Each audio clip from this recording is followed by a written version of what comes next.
আমাদের একটা দুর্বলতা হলো ইসলাম কায়েমের এই কাজটা যে রোজার চেয়ে দামি, প্রত্যেক ইমামকে মসজিদের মুক্তাদি মুতাল্লি কমিটির লোকদেরকে বুঝাতে হবে। আমার শুধু ইমামতি টিকানের জন্য দাড়ি টুপি জুব্বালিয়া মোত্তাকি হব, আর দেশে যদি আল্লাহর আইন কায়েম না হয় মোত্তাকি হওয়ার কোনো রাস্তা আমরা খোলা পাবো না। রোজা আমরা নিছুক না খায় থাকা নয়, রোজা হচ্ছে আল্লাহর আইন মানার ট্রেনিং। জোরে বলুন ঠিক কিনা? প্রত্যেকটা সময় আমরা আল্লাহর আইন মানি। এই কথা বলেন না, কোনো কথা হবে না। শোনেন আমার কথা শোনেন। সিহেরি খাসি আমরা প্রথমে সিহেরির থেকে আইন মানা শুরু হয়েছে। এত মিনিট পর আর খাওয়া যাবে, কিন্তু নামাজ যদি 1:30টার নামাজ আপনি 2টায় পড়েন জোহর তাও হবে। কিন্তু রোজা এমন একটা আইন মানার ট্রেনিং যে ফজরের নামাজ যে আজানের পর আর খাওয়া যাবে না। এটা কার আইন? এরপরে রোজা রাখলেন, দিনের বেলা যত টেনশন, 1 গ্লাস কি পানি পান করা যাবে? কামাচার পাপাচার গিবত মিথ্যার থেকে কি দূরে সরে আইন নাই? তো রোজা করতে গেলে পুরো টাইম হলো আল্লাহর আইন মানার ট্রেনিং। যে দেশে আল্লাহর আইন মানার ট্রেনিং 54 বছরে 54 মাস হলো, অথচ দেখা যায় রোজার ব্যাপারে যেভাবে মানুষ স্বতঃস্ফূর্ত বিশ্বস্ত অর্জন করেছি, কিন্তু আল্লাহর আইনের ব্যাপারে এমন বিশ্বস্ততা আমরা মানে গ্রহণ করতে পারি নাই। কথা বলেন। তাহলে রোজা নিছুক না খায় থেকে লাভ কি?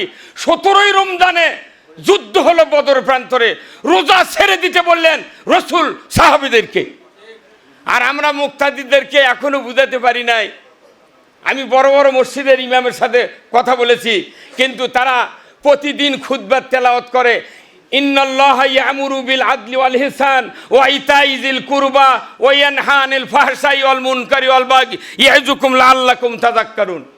নিশ্চয় আল্লাহ তাআলা হুকুম দিয়েছেন তোমরা পৃথিবীতে ন্যায় বিচার কায়েম করো, তোমরা পৃথিবীতে ইনসাফ কায়েম করো, তোমরা আত্মীয় স্বজনের সাথে সৎ ব্যবহার করো। এ কথা কার? আল্লাহর। এর আগেই রসুল বলছেন ওয়া সুলতানু জিল্লুল্লাহি ফিল আরদি মানহানা সুলতান আল্লাহি ফিল আরদি হানাহুল্লাহ। আল্লাহর নবী বলেছেন ন্যায়পরায়ণ শাসক আল্লাহর ছায়া সদৃশ্য, যে বা যাহারা ন্যায়পরায়ণ শাসক কায়েমের বিরোধিতা করবে কিংবা ন্যায়পরায়ণ শাসক কায়েম রয়েছে তাকে অপমান করবে, সে যেন স্বয়ং আল্লাহর বিরোধিতা করলো। কোনো বক্তৃতার দরকার নাই। এই খুতবার এই হাদিসটা যদি জাতির সামনে ইমাম সাহেব আমরা উপস্থাপন করতে পারতাম শক্তিশালী ভাষায়, আমার দেশে ইসলাম কায়েমের জন্য এত দৌড়াদৌড়ি করা লাগতো না। আপনি কি মনে করছেন ইমামতির ওই মেহরাবে দাঁড়াচ্ছেন আপনি কি জান্নাতি লোক হয়েছেন? আপনাকে দায়িত্ব পালন করতে হবে ট্রাফিকের। যেরকম বগুড়া সাতমাথায় ট্রাফিক দাঁড়িয়ে আছে, শুধু মুখে বাঁশি ছুঁ দেয় আর হাত দিয়ে সিগন্যাল দেয় যে তুমি থামো, এই দিক চলে যাও। তা আমরা যারা জাতির ইমাম, যারা মুয়াজ্জিন, যারা আলিম ওলামা, জাতির আমরা ট্রাফিক, জোরে বলুন ঠিক কিনা? এই ভূমিকা যতক্ষণ পালন করতে না পারবো, জাতির সামনে ইসলাম কায়েমের আন্দোলনকে, রাজনীতিকে, ভোটকে উপস্থাপন করতে না পারবো, ততদিন দেশের মাটিতে সর্বস্তরে ইমানদার ইসলাম কায়েমের ঝুঁকি নিয়ে ময়দানে নামতে একটু অসুবিধা হবে। আসুন না আমরা সবাই মিলে আগামী দিনে 5 বছর শক্তি অর্জন করে আবার ময়দানে ইসলাম কায়েমের আন্দোলন জোরদার করি। আল্লাহ তাআলা আমাদেরকে তৌফিক দান করুক, আমিন। আসসালামু আলাইকুম ওয়া রাহমাতুল্লাহি ওয়া বারাকাতুহু। বগুড়া ওলামা মাশায়েখ কর্তৃক আয়োজিত আজকের এই 17ই রমজান রোজার তাৎপর্য বিষয়ের উপর আলোচনা সভার সম্মানিত সভাপতি, জেলা নেতৃবৃন্দ, উপস্থিত সম্মানিত ওলামায়ে কেরাম, মিডিয়ার ভাইয়েরা, আমি আবার সালাম দিচ্ছি, আসসালামু আলাইকুম রহমতুল্লাহ। বগুড়ার এক আলেমদের মিলন মেলা আজকে। এই প্রোগ্রামটা আমার মনে হয় 10টার থেকে শুরু হলেই ভালো হতো, যেহেতু খাওয়া দাওয়া নাই, কিছু কথা লম্বা হওয়া দরকার। যারা সময় দিতে পারে না তাদেরকে নিয়ে প্রোগ্রাম না করাই ভালো। কথা কোন টাকা? এক নাম্বার কথা হলো আমার, যে আমরা বহুদিন ধরে ইমামতি করি, মুয়াজ্জিনি করি, বক্তৃতা করি, রোজা করি। এই রমজানের রোজার যেভাবে পরিচিতি সারা বাংলাদেশের মুসলমান, হিন্দু সকল সম্প্রদায়ের কাছে যেভাবে পরিচিত, এই রোজা ছাড়া বদরের যুদ্ধ, উহুদের যুদ্ধ আর তবুকের যুদ্ধ ছাড়া পৃথিবীর আলেম ওলামায়ে কেরামগণ আর অন্য কোনো যুদ্ধের বর্ণনা আমরা দিতে পারি না। কথা ঠিক কিনা? শুধু বদর যুদ্ধ, উহুদ যুদ্ধ, তবুক যুদ্ধ। কিসের জন্য নবী যুদ্ধ করেছেন এই যুদ্ধের কথা আমরা বলার সাহস পাই না।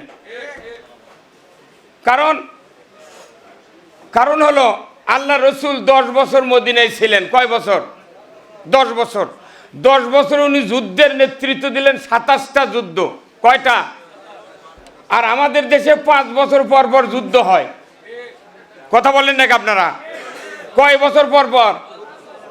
17 বছর পর 12 তারিখে এক যুদ্ধ হয়েছে ইসলাম বিজয় করার জন্য। বলেন নাকি কথা? কিন্তু আমি দেখি হাজার হাজার নয়, লক্ষ লক্ষ ইমাম, আলেম ওলামা তারা এই নির্বাচন নিয়ে আল্লাহর দিন কায়েমের যে একটা মক্ষম সময়, আমাদের মুখ দিয়ে সেই শক্তিশালী কথা আমি বার করতে ব্যর্থ হয়েছি।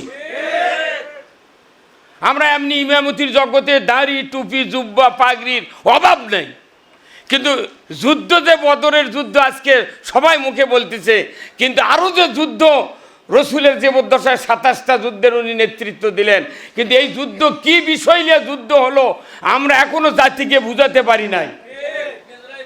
হ্যাঁ, যুদ্ধ হলো ইসলাম বিজয়ের জন্য, আর 5 বছর পর পর ভোট হলো ইসলাম কায়েমের জন্য। কথা ঠিক কিনা? উনি কি আছে আমাদেরকে সাবধান করে। নির্বাচন তো হলো, দীর্ঘ যুদ্ধ হলো কয়েক মাস ধরে। আমাকে অনেক আলেম ওলামা ফোন করে কয়, আপনি এত বড় সাহস, এত ক্যানভাস করেন কে? আরিবা, আলেম ওলামা বলে ক্যানভাস করা যাবে না। আমাদের একটা দুর্বলতা হলো ইসলাম কায়েমের এই কাজটা যে রোজার চেয়ে দামি, প্রত্যেক ইমামকে, মসজিদের মুক্তাদি, মুতাল্লি, কমিটির লোকদেরকে বুঝাতে হবে। আমার শুধু ইমামতি টিকানোর জন্য দাড়ি টুপি জুব্বালিয়া মোত্তাকি হব, আর দেশে যদি আল্লাহর আইন কায়েম না হয় মোত্তাকি হওয়ার কোনো রাস্তা আমরা খোলা পাবো না। রোজা আমরা নিছুক না খায় থাকা নয়, রোজা হচ্ছে আল্লাহর আইন মানার ট্রেনিং। জোরে বলুন ঠিক কিনা? প্রত্যেকটা সময় আমরা আল্লাহর আইন মানি। এই কথা বলেন না, কোনো কথা হবে না। শোনেন আমার কথা, শোনেন। সিহেরি খাসি আমরা প্রথমে সিহেরির থেকে আইন মানা শুরু হয়েছে। এত মিনিট পর আর খাওয়া যাবে, কিন্তু নামাজ যদি 1:30টার নামাজ আপনি 2টায় পড়েন জোহর, তাও হবে।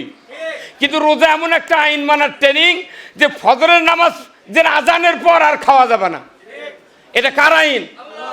এরপরে রোজা রাখলেন, দিনের বেলা যত টেনশন, 1 গ্লাস কি পানি পান করা যাবে?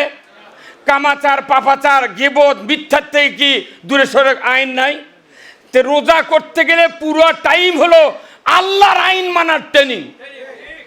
যে দেশে আল্লাহর আইন মানার ট্রেনিং 54 বছরে 54 মাস হলো, অথচ দেখা যায় রোজার ব্যাপারে যেভাবে মানুষ স্বতঃস্ফূর্ত বিশ্বস্ত অর্জন করেছি, কিন্তু আল্লাহর আইনের ব্যাপারে এমন বিশ্বস্ততা আমরা মানে গ্রহণ করতে পারি নাই।